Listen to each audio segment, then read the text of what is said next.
What is up, y'all, and welcome back to Scotty Holiday 2. My name is Scotty Holiday. I'm a queer creator and a huge Star Wars nerd, so if you're into either of those things, please consider subscribing to my channel. In today's video, I'm going to be reviewing Andor Episode 5, called The Axe Forgets.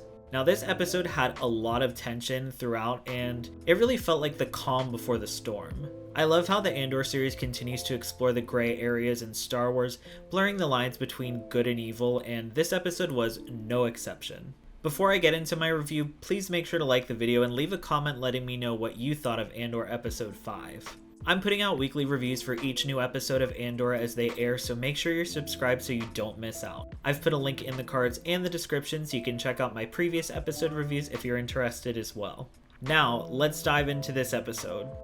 I want to start off by talking about Skeen's line, "The axe forgets, but the tree remembers. Now it's our turn to do the chopping." I interpreted this quote saying the axe represents those who hurt or oppress, and how they don't think twice about how their own actions can leave a lasting impact on those affected, those people being the trees. Skeen's line, "Now it's our time to do the chopping," is basically saying to take that hurt and use it as motivation to rise up against the axe, and in this case, the axe is the Empire. In the episode, we learn about Skeen, Nemik, and Lieutenant Gorn's own personal motivations against the Empire as well. Cassian's motivations come into question, mostly by Skeen, and throughout the episode, Cassian makes it clear multiple times that he only sees the mission on Aldhani as just that, a mission. During a conversation between Nemik and Cassian about an old navigational tool, Nemik points out that the people of the galaxy have grown too reliant on Imperial tech, therefore making themselves vulnerable. He says, "There's a growing list of things we've known and forgotten, things they've pushed us to forget, things like freedom." And I really like this line because it doubles down on the fascist agenda of the Empire. By forcing the public to rely on Imperial tech and making other options, or any options at all, obsolete, the Empire has oppressed and suppressed the people of the galaxy, giving them no choice but to rely on them for nearly everything as a means of control, and in doing so, taking away their freedom. If this sounds familiar to you, that's because there's many examples of this happening in our world today. But back to Nemik.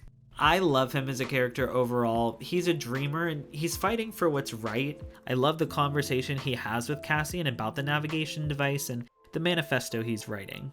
Nemik is so adorable and I love how positive he is, but because he's such a believer, I'm worried that he's going to die during the next mission, and I'm attempting to mentally prepare for that. When asked directly about what he believes in, Cassian says, "I know what I'm against, everything else will have to wait." And I kept waiting for things to click in Cassian's head, but it never happened. The conversations in this episode really reminded me of situations I've been in talking with others, just trying to make them understand things going on in the world, or even just care. Just because an issue doesn't directly affect you doesn't mean you shouldn't care about it. As a white person who is usually perceived as a cis male, I have privilege, and I want to use that privilege to lift up the voices of those who don't, those who are being oppressed, or having rights taken away. Seeing Cassian so out of sight, out of mind was extremely frustrating for me, especially when we've got characters in the episode who are literally spelling things out right in front of his face. But it's only going to make the payoff so much more worth it once we get to the timeline of Rogue One. There was also a bit of tension inside the rebel group in the episode as well. The first is during a conversation between Cassian, Tamarin, and Vel discussing the freighter weight calibration for the escape, then again when they're going over the drill, where Cassian suggests Tamarin and Skeen switch sides in their formation. I think Cassian coming into the mission so late in the game is a really unique position because unlike the rest of the team, he hasn't been preparing and practicing for this mission for months, and things they may overlook, he picks up on because he's coming in with a fresh perspective. The tension between Skeen and Cassian gradually builds throughout the episode as well, and eventually explodes when Skeen threatens and confronts Cassian about his overall motives for being there. At this point, Cassian finally reveals to the group that he's only there for the money. He says to them, "Can't live with that, I'm not worth it, I'll walk away and wish you luck." And these statements are now backed by how integral he's proven himself to be throughout the episode. I think it's at this point that Vel also began to recognize and accept just how vital Cassian really is to the success of the mission, and she also does a great job of holding everyone together through the heat. The testosterone power struggle in this group is real in this episode. Also, do you think the person Cinta is sharing a blanket with is Vel? As a queer person, I did not recognize this in my first viewing of the episode, but I saw so many people talking about it on Twitter, and after that I was like, yes, perfect, I love that for them. So did you notice that they were together when you first watched the episode? Let me know down in the comments below. Now the next person in the episode I want to talk about is Mon Mothma. We didn't get to see as much of her as I would have liked, nor did we get to see that aforementioned dinner from the last episode, unfortunately, but I think this episode did a great job of fleshing her out more as a character. Last episode we learned that she was married, and in this episode we learned that she has a daughter. During the breakfast scene, we learn that Mon Mothma has scheduled to take her daughter Lita to her classes, but Lita informs her that her dad is going to instead. At first I thought Lita was just being a typical bratty teenager, but as the conversation between her and Mon continues, I started to notice where this attitude towards her mother may have been coming from. She tells Mon that she's only insisting on taking her to show off and that she's somehow involved. Perrin also slightly nods his head in agreement to this statement, and Mon Mothma responds saying, "That's just so hurtful," and Lita tells her, "That's my point. It's always about you." Then later on in the episode, when Mon Mothma and Perrin are riding home from an event, Perrin makes the comment that another guest knows more about what she's up to than he does and asks when she was planning to tell him about a new foundation she's working on. Then, in a very sarcastic tone, she tells him that she didn't think he'd be interested since it's charitable. I think he deserved that, because Perrin sucks. After the scenes of Mon Mothma, I'm starting to think her family acts the way they do towards her due to built-up resentment. And I think that resentment might be coming from hurt that they feel, since they see her putting all her time and effort into helping others, but not seeing her leave any time for them in the end.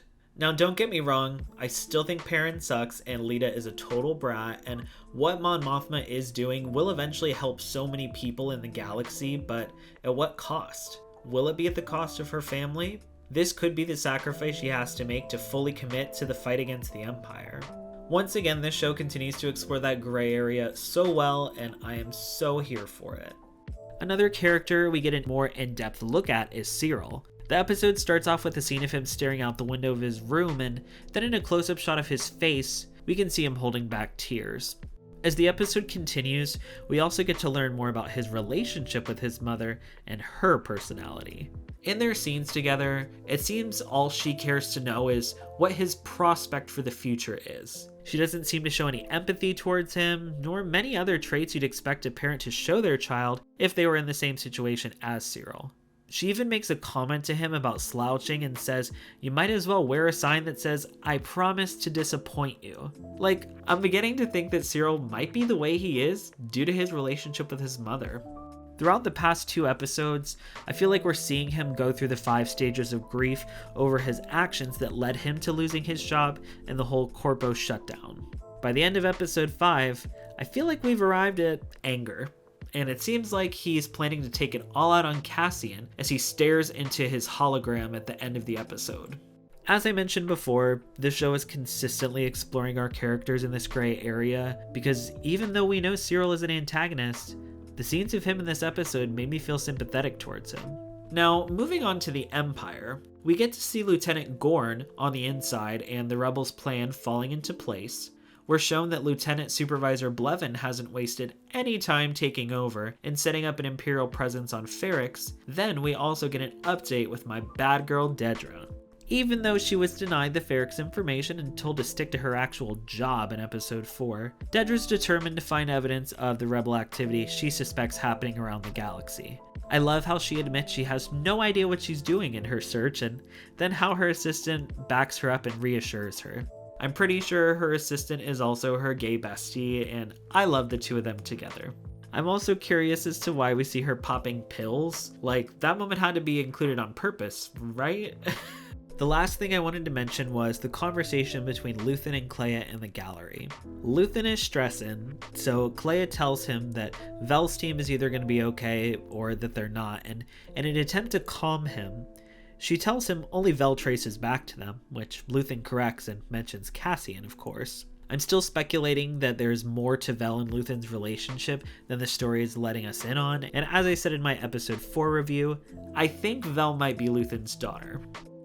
So those are my thoughts on Andor episode 5, and as I said before, this episode really felt like the calm, or lack thereof, before the storm.